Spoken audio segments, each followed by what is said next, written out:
As pessoas terminaram de construir a cidade, não tinham mais aonde morar, não ganharam dinheiro suficiente para voltar para as suas cidades, então ocuparam os morros. Então foi tendo gerações e gerações de construtores de favela. A diferença do arquiteto ou do engenheiro, né, o construtor de favela, ele tem uma familiaridade com o chão aonde está sendo construído essa casa.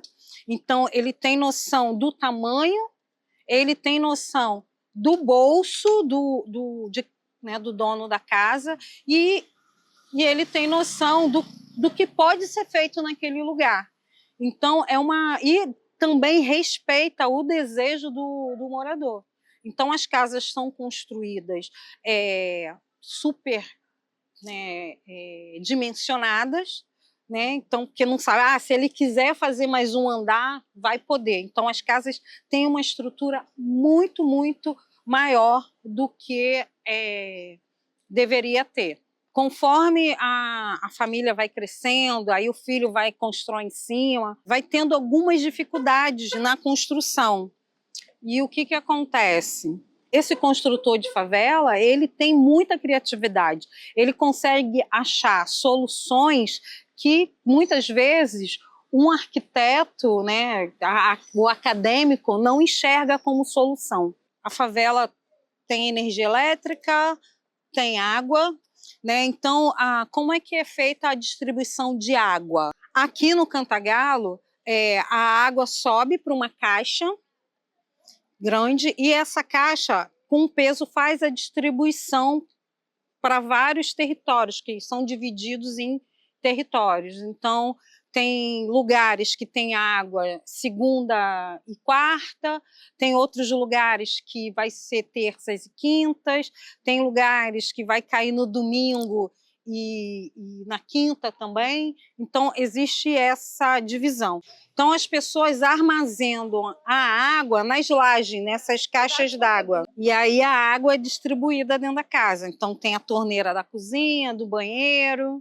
Hoje, aqui nessa favela, o saneamento ele é igual ao saneamento que tem no asfalto, ou seja, é tudo normal. Tem a descarga, tem a caixa de descarga, a caixa do esgoto que vai para o esgoto. O que a gente sofre hoje é com o crescimento da favela, né? Então ele está crescendo, hoje cresce verticalmente.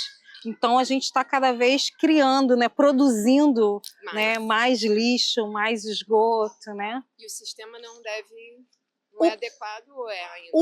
O sistema ainda é adequado. O que não é adequado é o tratamento que as empresas dão para a gente. Para o IBGE, nós somos 12 mil moradores.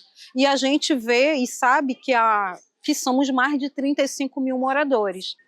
O risco de incêndio é igual, mas não é alto, porque houve uma melhoria na tecnologia dos fios, dos cabos. Antigamente, quando o poste pegava fogo, vinha e aí pegava nas casas. Hoje, o fogo não corre no fio, né? Então, mas assim, mas o poste... se pegasse, como é que seria a chegada dos veículos?